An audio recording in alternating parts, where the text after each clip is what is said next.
So, Lecture 9, Wars of the Pygmies. I, of course, took this line from Churchill. I believe I used it in the last lecture. Don't call it peace. The wars of the giants are over. The wars of the Pygmies have begun. And that's because peace is going to essentially be confined to those countries on the Western Allied front. Even then, there's going to be a great deal of unrest. The French, for example, are going to be forced to withdraw their support for, I believe it's Denikin or Wrangel's forces, which are trying to attack the Red armies south from Ukraine. They're going to be forced to stop assisting them for a short while because of mutinies in the army, in the Navy. And we, of course, had already seen that happen before in the spring of 1918, before the Americans are arriving. So, what are we talking about today? Today we are talking about the mess that is Eastern Europe and Central Europe. I'm going to pull up the map first, actually. Right here, all these countries in red right here, which, like, ignore Great Britain and stuff, because that is going to be related to, like, the troubles in Ireland, which we're probably going to talk about separately. I want to, let me just preface with this. As I said, we finished the war on the Western Front. We talked about the peace treaties that ended it. We're now going to move towards Eastern Europe so I can settle you into like what the picture looks like there before we then jump back into the Russian Revolution, which when we finish that on next Wednesday, that will tie us into the end of the conflicts that we're talking about here.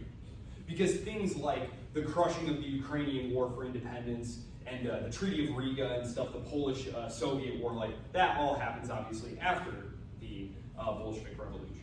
So we're going to have to go back and then forward. And then the following week, we're going to be back in Western Europe and we're going to talk about each of the countries in turn and what happened to them in the immediate aftermath of World War I. And kind of build us toward the 1930s, which is the week after spring break. If you look on your syllabus, I believe the lecture is called The Fall of Liberalism.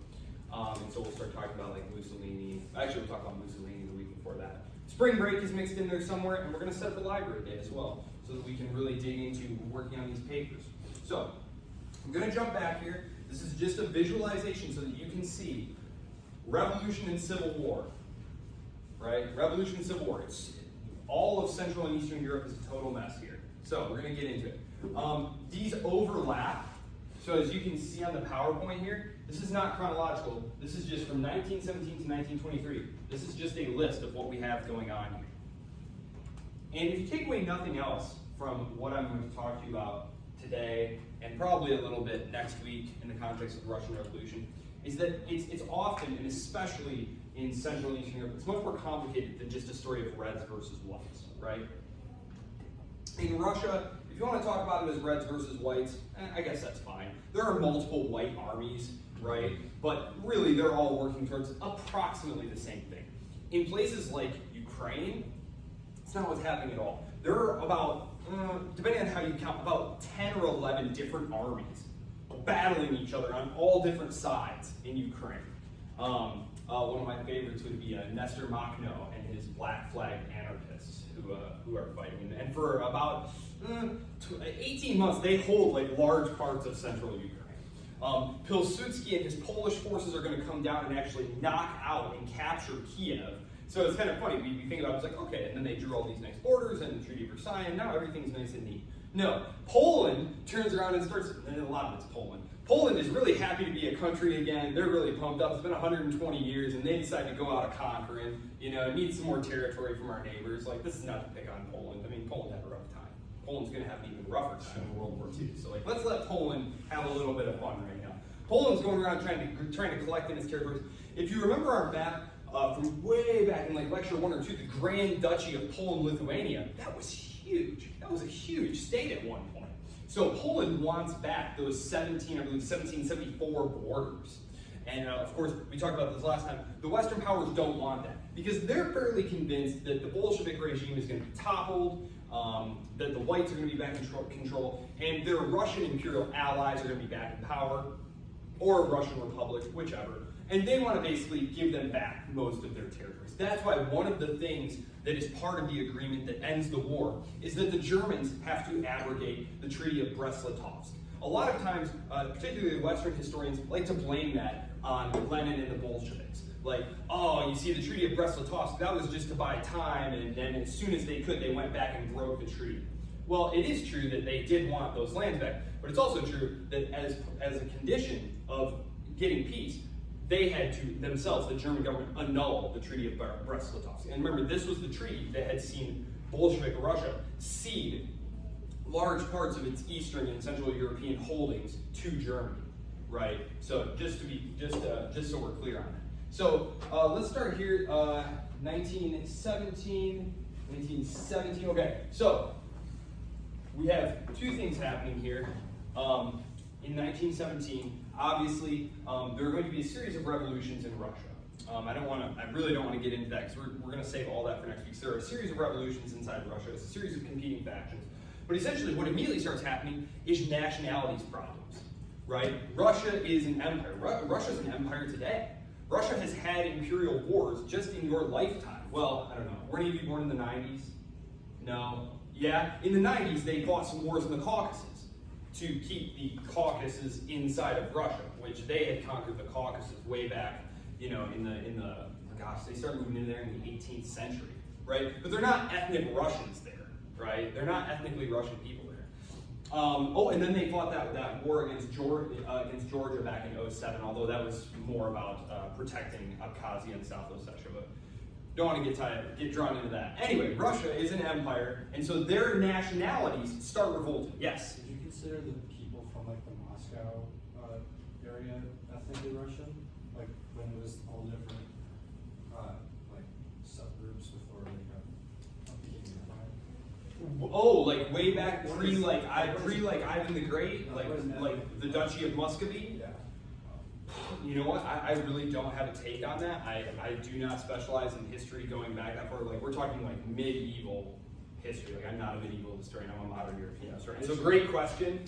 I mean, it's a great question, and I would probably say no because that identity had to be forged. Sure. I can actually somewhat answer that. Oh, go ahead. Russian so Russia actually comes from the Nordic word Rus because actually the Rus were Danish, mainly Vikings who went down the Volga. So basically, ethnic Russians are really the offspring of the Nordic who sailed down. They took over places like Kaliningrad, Moscow, and the local Slavic population. Most of the people who aren't ethnic Russians at this point are people who are like Tartars, Mongols, people far out in the Asia or far down in the Caucasus or far east, like closer to Eastern Europe, where it's like the more like Ukrainian stuff. But pretty much anyone in kind of center Europe, pretty much west of the Urals and like east of Ukraine border is going to be ethnically Russian, just because of how expanded the basic intermarriage between the Danish offspring and the Slavic offspring. And to your point, you're going to see a lot of the same things happening with Scandinavian warriors landing in other parts of Europe, everywhere from Sicily to the coast of France. William the Conqueror, right? He's a descendant of Nordic Viking warriors when he goes off to conquer England, right? And what's going to happen here is there's going to be kind of a synthesis, kind of a marriage of this. I also teach a course on Chinese history. Sinicization was the process that they call it. It's where basically strong warlord type barbarians come in, Chinese barbarian in like the other sense, not in like some sort of cultural sense. Most cultures actually have a word for somewhat not of your culture, and it tends to translate approximately to barbarian. But essentially, as part of coming in and ruling, they sort of merge their two cultures together. And in the case of the people like the Danes and the Vikings and the Normans and stuff, they adopt most of the local culture.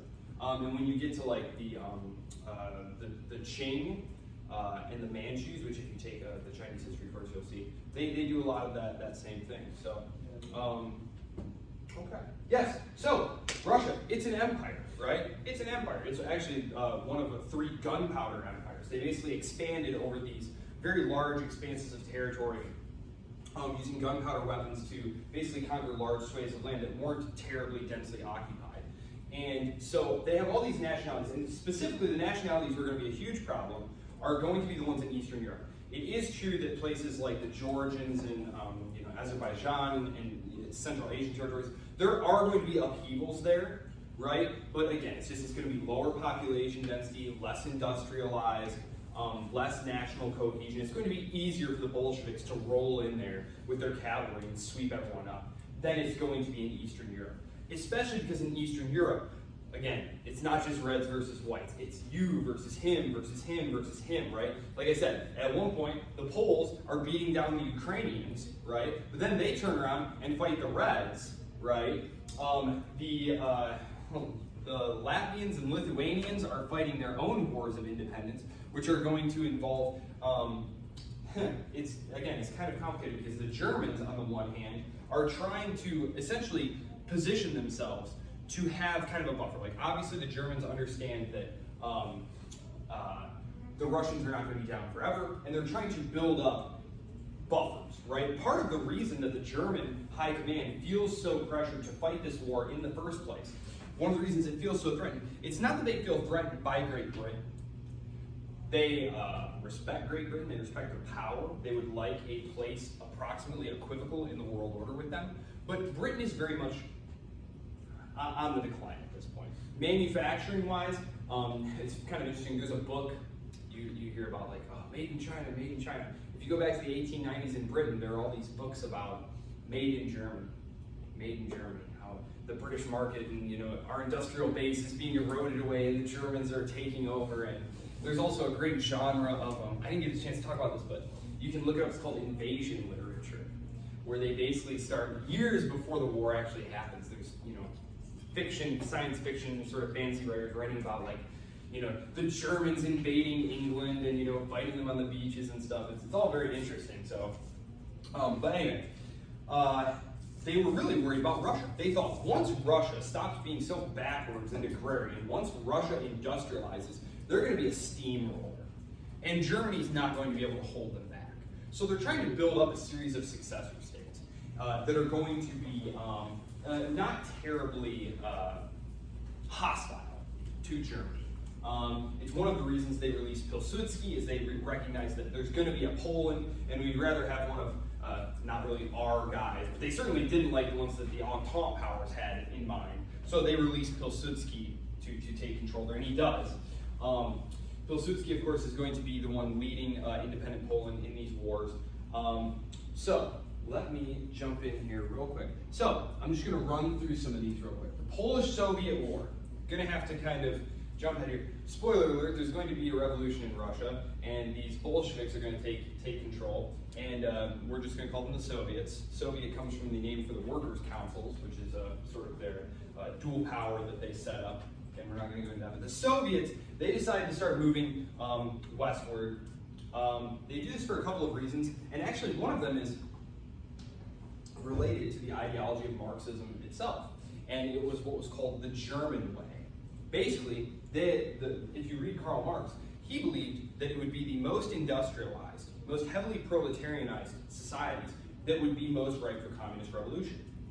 And so, once revolution happened in Russia, they needed to spread it into Germany, right? And so to get to Germany, where do you have to go to get to Germany, right? There's only two different ways you can go.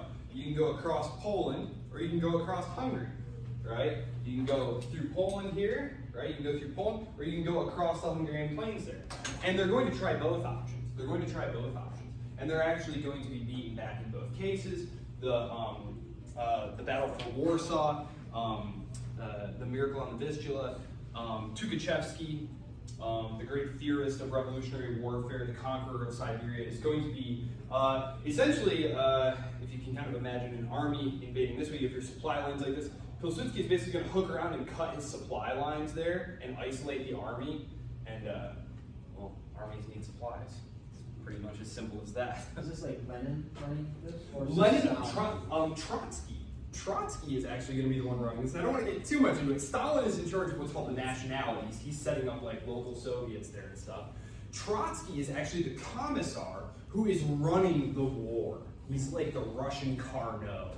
If you know anything about like the French Revolution, Carnot, the great architect of victory, he was in charge of like logistics and stuff. Because that's really the most difficult thing is keeping an army in the field like this. Imagine feeding and arming an army of 1 million guys, right? When you hardly have any railroads, using horses and stuff. Okay, so they're going to be stopped. They're trying to get into Germany to start revolutions there. Obviously, they would like to reabsorb some parts of Central Europe here and Eastern Europe, and it's kind of interesting. And I'm not specifically an Eastern European historian, and there are various reasons that I've read given for this. I'm actually reading a book about it right now. For why the Allies don't object to some of this. The Entente powers, specifically in the treaties after the war, recognized Latvia, Lithuania, Estonia, Finland, and Poland. However, and so they don't want the Russians moving in there, the Bolsheviks, the Russians. I should really start calling them the Soviets here soon, and I will. But they don't want them going in there. However, when it comes to places like Ukraine and modern day Belarus, and the Caucasus, Georgia, Armenia, it's really just viewed as an internal Russian affair. The Western powers don't really take any opinion about it. Pilsudski, the leader of Poland, does, mostly because he wants to unify all of these successor states. He basically wants to recreate the Grand Duchy of Lithuania with a couple of allied powers down here like Romania to create a wall to keep the Russians out of Europe. This isn't going to work, in part because of the lack of trust, right? The lack of trust. All of them are kind of competing with each other. There are various nationalities problems. Of course, the Poles are kind of looking like they're going to be an imperialist power now too, kind of like a new Habsburg Empire, right? We talked about this. Winston Churchill had argued for just keeping the Habsburg Empire together, because he said if you let it break apart, you're going to have all these little individual states that are going to be full of nationalities problems, and they're all going to be too weak on their own to stand up to Russia or Germany, and they're not going to be willing to work together, which actually is exactly what happened. One of the several times that Winston Churchill happened to be right. Yes, the Russian Revolution, the German Revolution. So one thing that we talked about in a previous lecture was how the European powers after the French Revolutionary Wars tried very hard not to get into major wars with each other because they believed that revolutions can in part be caused by major wars, the social upheavals that come from wars, and that revolutions themselves can drive wars. At the end of World War I, all of the defeated powers are going to succumb to revolution. All of them. And there's going to be incredible battles for control in each of these states. The German Revolution, the Austro-Hungarian Revolution. The Austro-Hungarian Revolution is the Austrian, really it should be just the Austrian Revolution, but they call it the Austro-Hungarian Revolution. The Hungarians are off doing their own thing. I'm going to talk about them in just a second. Basically what happens in the case of Austria is all the different nationalities create their own little radas, their own little parliaments, and say, we're independent now. And Austria has really nothing left to do. The army has melted away, right? If you're a Slovak, or if you're a Hungarian, and you've been serving in the Austrian army, like, you're leaving, right? You're going back to your new country. So it's really just rump Austria, like a little country of 7 million people, and that's it. So that's the revolution there. Is all the nationalities essentially just secede, and the central government can't really do anything about it, and that's it. The Hungarian Revolution is more interesting. The Hungarian Revolution is more interesting. Basically, Hungary is going to be punished very severely by the treaties. I didn't get too much into this, but they're going to get a ton of their territory peeled off and given to their neighbors. Okay? And so the liberal government that takes control of Hungary at war's end essentially says, we can't agree to this, and they resign in protest. And there's going to be a briefly lived communist government that seizes control, run by a guy by the name of Bela Kun. Okay, and this guy's pretty horrible. I'm going to be 100% honest with you. Like, he was a journalist, rabble rouser essentially, and he just runs around just doing the whole business, confiscating property, nationalization. When the Bolsheviks seize power, they're going to try and do it in a piecemeal stage, and one of the things that they're going to do is they're going to try and placate the peasantry by saying, no, we're not going to have state ownership of land. The land will go to the peasant communes. Basically, if you imagine Russia as a massive country, your life revolves around the peasant commune. It's your little town, and then that land is going to be parceled out to your community. And this is one of the things that really settles down, lowers the temperature in Russia. The Bolsheviks don't actually declare war on the countryside for several years until the revolution is solidly in hand. And then they don't go after like the kulaks until like the late 20s. But anyway, in Hungary, that is not what happens. They go straight up, we're confiscating everything, liquidating the bourgeoisie. Bela Kun is immediately undermined and taken out by someone who is generally considered to be Europe's first fascist. This is Admiral Horthy. He's going to have Allied help. He's going to seize control. They're going to kill all of the communists. And that's pretty much what happens there. The Turkish Revolution. I should talk about this real quick. So the Ottoman Empire had already seen its revolution in the run-up to the war, right? But there's going to be continued loss of territory, and that's part of what this is about. And the Turkish Revolution and the Turkish War for Independence, these are kind of two different things, but they kind of get fused together because they're happening at the same time. So at the same time that Turkey, the Ottoman Empire, is fighting as part of World War I, it's losing territories, and it's having to carve out a place for itself and a new identity, right, as Turkey. And eventually Kemal Ataturk, who was one of the commanders in the battle, in the campaign against Winston Churchill's Gallipoli campaign, is going to be the one who takes control there. So, that's why the map is going to start looking like it is. Now we have a Bulgaria, a Romania, a Hungary, a Poland, a Czechoslovakia, boy, interesting. So they took the Bohemian crown lands, the Czech lands, right? They go all the way back to the Holy Roman Empire, right? And they fused them with the Slovakian peasantry from Hungary. And they fused them together and called it Czechoslovakia. Largely because one of the delegates to the American delegation was Czech and believed in the Czechoslovak project and basically told Woodrow Wilson that the existence of the Czechoslovaks is just a scientific fact. Like he actually uses that exact phrase. And so Wilson pushes for it. And it's interesting, it's one of those countries that doesn't survive, right? When the Soviet Union breaks up, when the wall comes down and stuff, they have what's called the Velvet Divorce. It's really a beautiful thing. It's a beautiful thing. They literally just said, you know what, we're different people. And now there's a Czech Republic and a Slovakia. Bloodless. They separated. It's wonderful. The same thing did not happen with the kingdom of the Southern Slavs, the Yugoslavs, right here. This was another one where they said, look, it's just science. Etymologically, linguistically, just look, all these languages, they all share the same root, and so it's obvious that they are all together, the same Slavs. Of course, that's not true.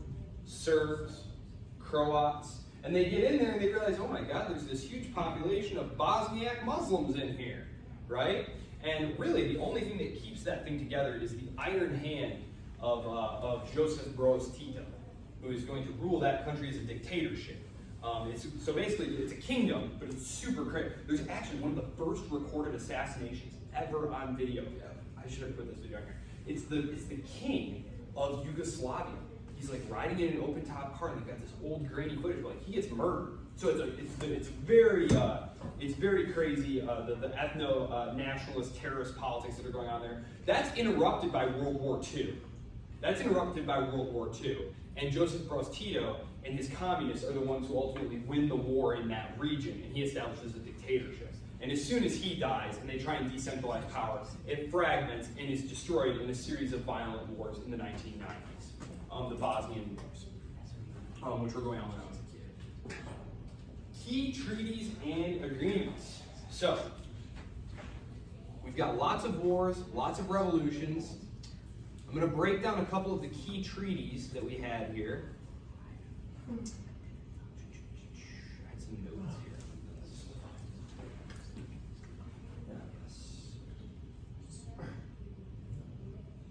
Okay. Treaty of Riga. Here's my notes on this. Yes. So, the Treaty of Riga.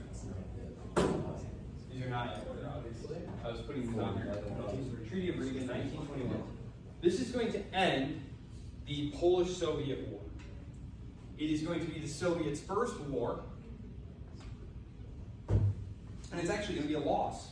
The Soviets are going to lose their first war. They lose it to the Poles. The Treaty of Riga is going to see large territorial cessions to Poland here at the expense of the Soviets. the Treaty of Brest-Litovsk. We talked about that. That is the treaty that had seen Russia relinquish control over this, right? And Germany is going to be forced to say, no, no, no, we annul that treaty. We're going to let the Entente powers sort that out at the end of the war. The Treaty of Lausanne in 1923, this is the one that's going to establish Turkey in its modern borders. Because again, there's a Greco, if you go back a couple slides, you'll see that there was a Greco-Turkish war right here that's going on from the end of the First World War, 1919 to 1922. The Allies were supporting the Greeks. We talked about how that conflict is never totally resolved. Will that be more? Yes, just a lot more. Let's move back. Sorry, this is kind of a wrapping up lecture, so I have a lot of loose ends to tie up here. Yes. Right here. Oh, yes. Talk about this. The Washington Naval Conference. At the end of the war, basically they're going to say, look, one of the things that really was problematic in the run-up to the war was the arms race. The arms race. So what we're going to do is we're going to establish set limits to what everyone can have, and it's going to be a ratio system. So no one is going to say, well, I'm going to go on a building spree so that I can jump in front of them and get a jump on them in a potential war. No, you're just going to, if I have 10, you get 5. It's 2-to-1 ratio. If I have 20, you can have 10, et cetera, et cetera. And you can't violate these limits because the League of Nations is going to enforce this, which of course is not going to happen. Germany and Japan are both going to start violating these agreements. But so that's the Washington Naval Conference. The really big one there is that it alienates Japan. Because Japan feels like it's an industrial power now, it's an imperial power now, it was on the winning side of the war, it was part of the Entente, but the Americans and the British say, no, we're going to be at 5, you're going to be at 3. You can have more ships than like the Italians or the French, who I believe have like 1.5 of these, but you're going to be a second-rate power compared to us. We're still going to dominate the oceans and stuff, which like if you're Japan, you have very few natural resources. You're an island. It's important that you be able to defend yourself militarily on the ocean. Yes? So what is their logic on like limiting France as well? Because weren't they also, like, why would they say you're like 1/5?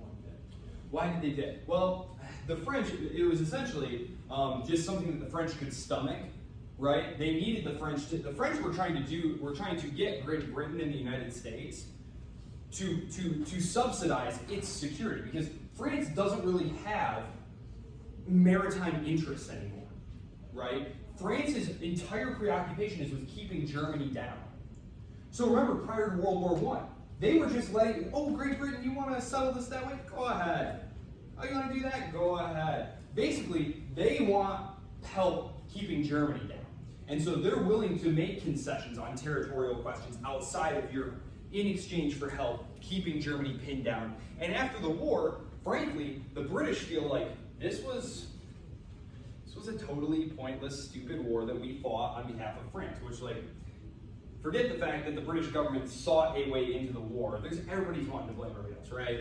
Victory has 1,000 fathers and defeat is an orphan, right? Nobody wants to take responsibility for these terribly bad consequences. And then, of course, the British are very upset with the French for driving such a hard peace. Because to the British, what this looks like is totally unsustainable, right? Totally unsustainable. We're going to have to fight the Germans again here, and for who? For the French. It's actually funny. There's a British. Oh, what's his name? He was a newspaper man, but he wound up joining up, and he wrote basically these travel log letters that you can read. The British just did not like the French, and it was a very weird alliance. And he writes about how I've been in many countries, and no peasantry is as rude and ungrateful as the French. It's just kind of funny. So, let's see, what other treaties did I have on here to talk about? Treaty of Rapallo. Yes, the Treaty of Rapallo. This is important, and it's right next to the Anglo-Soviet Trade Treaty. And I put those next to each other on purpose, because if you read Western historiography, certainly popular histories, they'll say, oh, the Treaty of Rapallo. See, this was Germany and the Soviet Union setting the table for World War I. See, everybody else was trying to keep the Soviets out of Europe, but already pre-Hitlerian Germany was trying to build each other up, because what the Treaty of Rapallo was a trade pact between the two of them, which is eventually going to evolve into kind of a covert industrial arms technology transfer type agreement.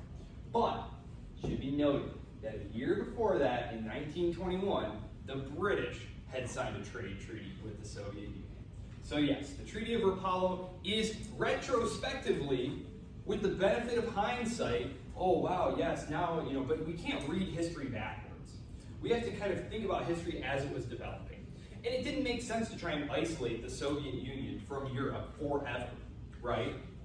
Especially now when it comes to commerce. Look how huge the Soviet Union is. It's full of raw materials that a small island nation like Great Britain really, really needs, right? And when we get into the 1930s and the security question, we're going to find that actually it was the Soviets under Joseph Stalin, one of history's great villains, who wanted desperately to get everyone else's help containing Hitler Germany. But the Western powers thought that the best thing to do would be to leave Stalin and the Soviets hanging out by themselves and to push Hitler into going and attacking Stalin and the Soviet Unions so that, in the words of Harry Truman, the Germans and the Russians kill as many of each other as possible.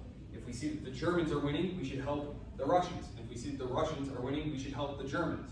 Like, that was really the kind of cynical thing that was going on there. And so finally, when Stalin, it's in the late 1930s, Stalin finally realizes that, like, no, I'm never going to get them to help me keep Germany boxed in. That is when he signs the neutrality pact with Hitler. And he signs it hoping that this war on the Western Front will be a replay of World War I, that it will be long and bloody and indecisive, and that will essentially allow Russia time to continue to industrialize itself. But of course, the French are going to be knocked out of the war in like 6 weeks. It's pretty incredible. Yeah, lightning war. Okay.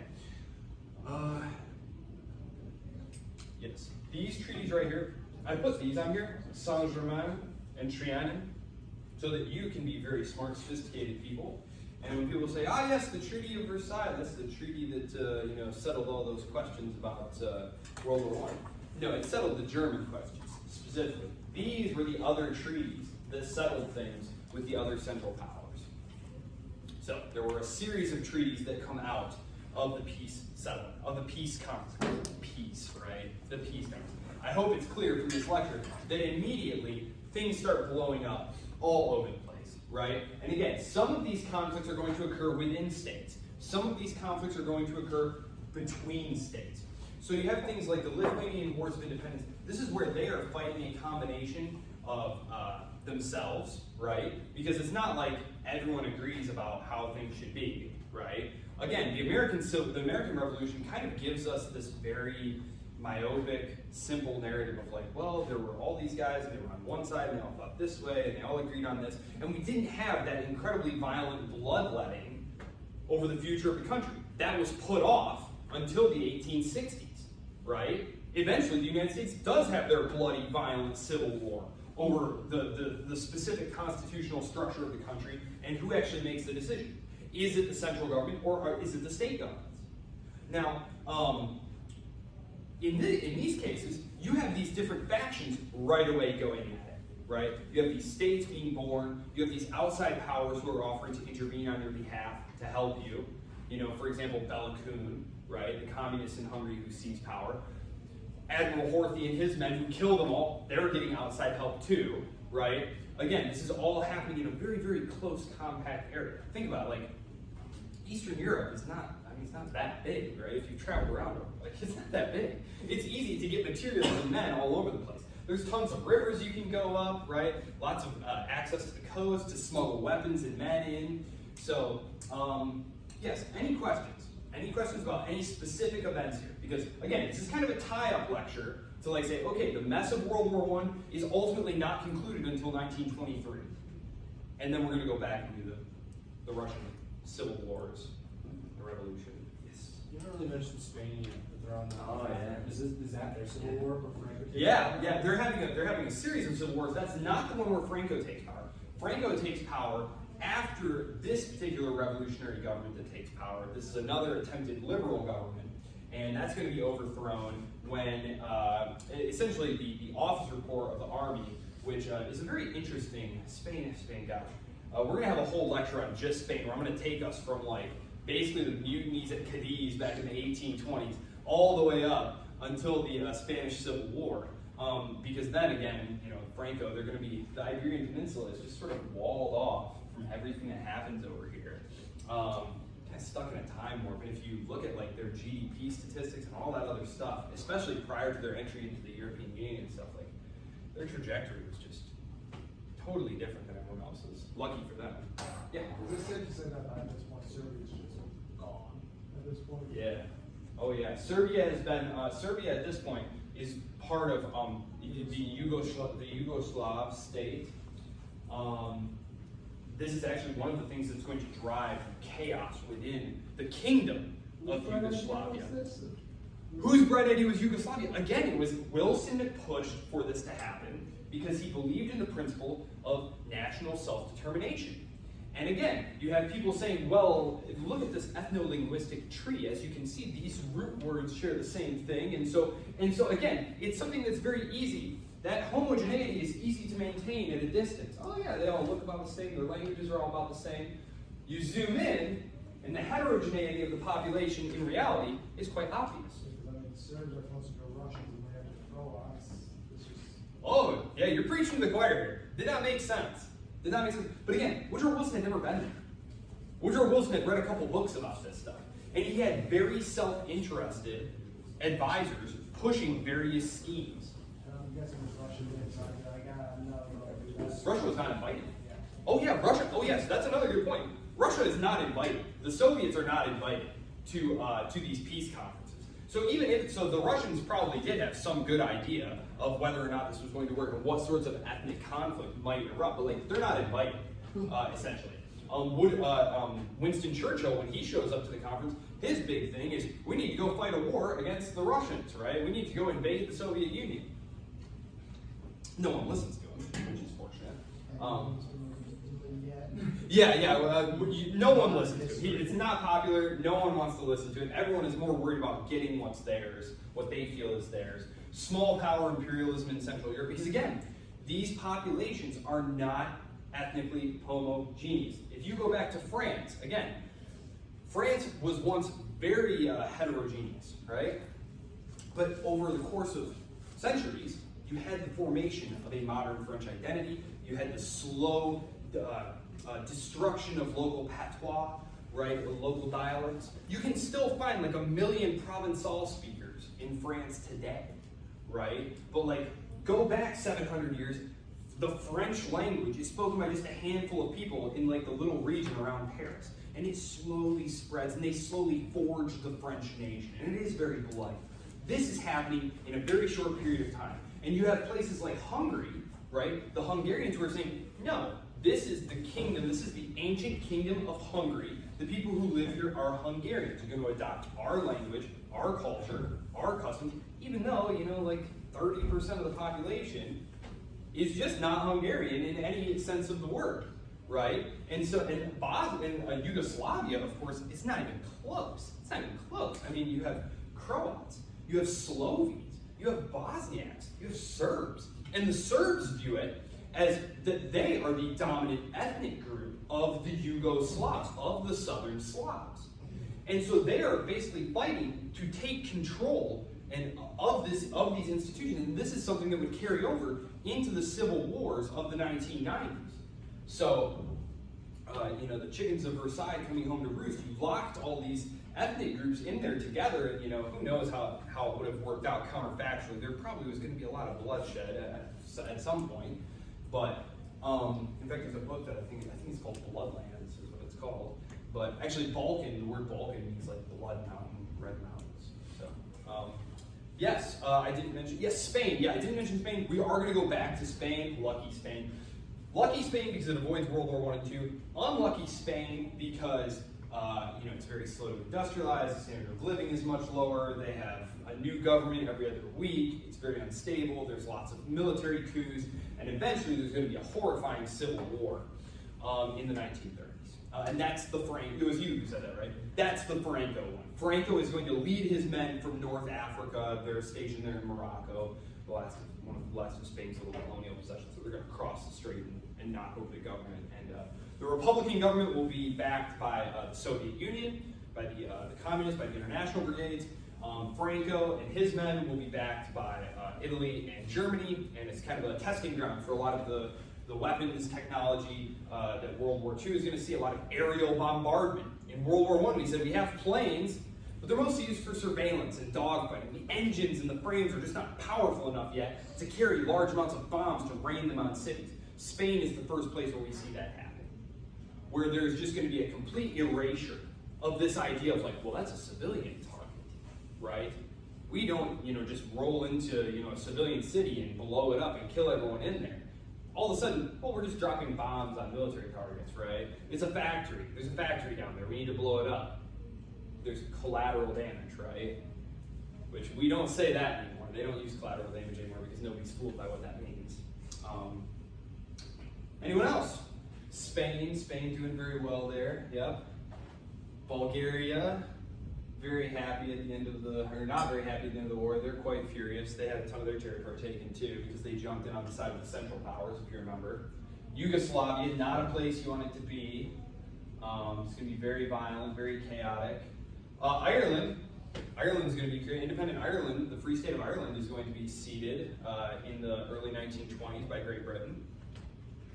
Yes? I'm just curious, why isn't Albania in Yugoslavia?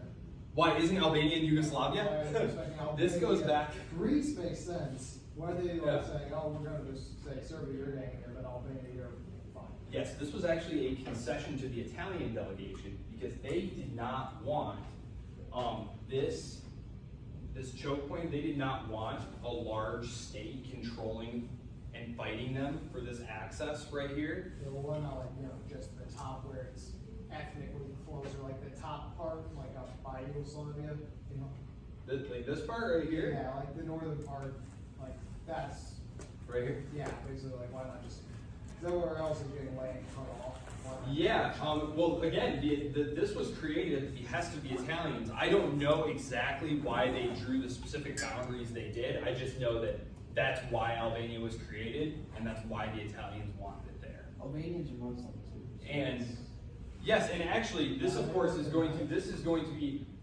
There is a heavy Muslim population there. That's true, but the Italians are going to try and gobble this up during World War II. This is one of the things that Mussolini is going to go and attack to try and take here. Which it kind of makes sense, right? Like the Straits of Otranto and stuff there, like that is kind of strategically important. And as we've seen in recent months, like just Yemen sitting right there at that critical choke point, like that can cause major problems for you.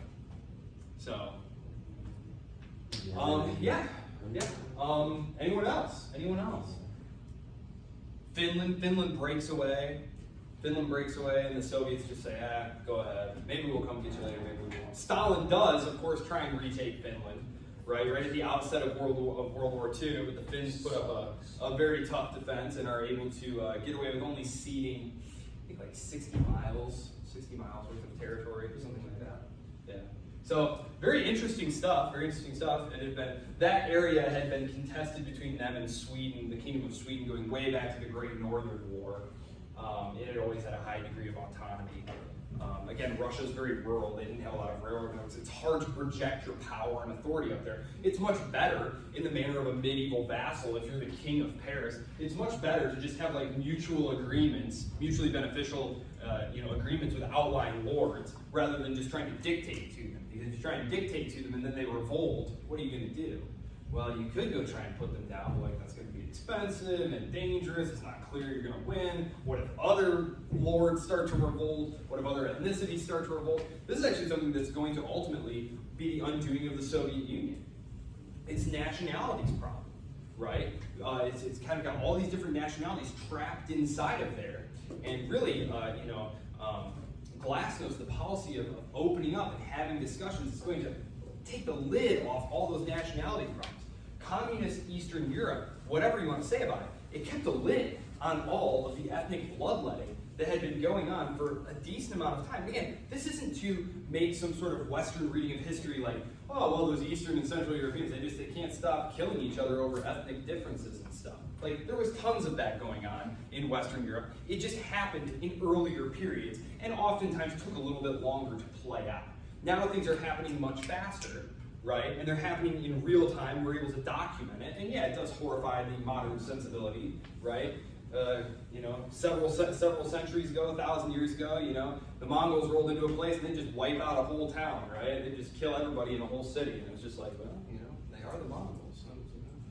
You know, where our sensibilities are just more refined now. We tend to have, thankfully, some healthy amount of revulsion at those incredible levels of bloodshed.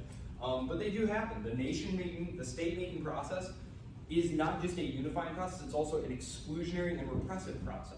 The state wants uniformity and obedience and authority, right? If you aren't willing to give it to it, well, there may be some problems for you. That's simply the way it is. So as you study history, as you study the state-making process and the nation-making process, yes, it is a unifying and cheery process in many ways. You know, stories are great, culture is great, it's what unifies us, shares bonds with us, but it can also be a very violent and exclusionary process as well. And certainly when you combine the nation with the state. Because of course, we talk about these things like they're interchangeable. The nation of America, the state of America. Really, a nation is a set of people who are bound together by a variety of things. It could be anything from an ethno-linguistic background, it could be cultural identity. For Indonesia, for example, the nation of Indonesia. The nation of Indonesia is really hundreds of little individual different peoples, right? All joined together in one very cosmopolitan nation, right? The state of Indonesia is the physical territory that the nation of Indonesia claims as its own, right? So these are not the same thing.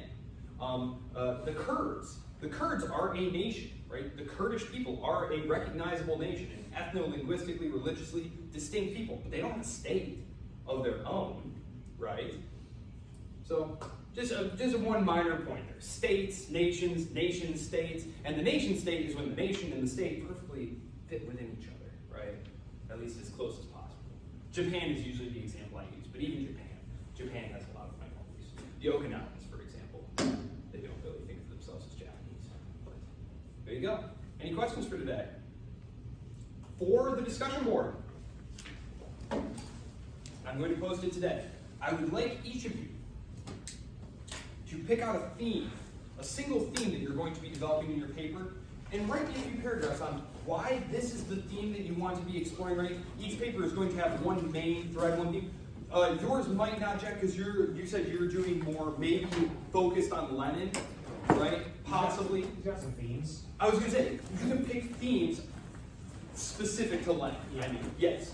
I think he's the only one doing like a more individual focused one. Everybody else, I think, has chosen more big picture, more kind of abstract stuff. Okay, so pick a theme that you're going to develop. Your paper can have multiple themes, right? But pick one of them, because we want to be thinking about this. We want to be working on it so that when we show up to the library in a couple weeks to do a work day where I help you put together your bibliography and help you really get your paper in good working order for a good first draft to work on, we've got some good stuff flowing already. Okay, any questions, comments, concerns? Okay, well, have a great rest of the week. Get out there and enjoy some of this beautiful weather. It's wonderful and sunny out. It's supposed to be 60 today. Amazing.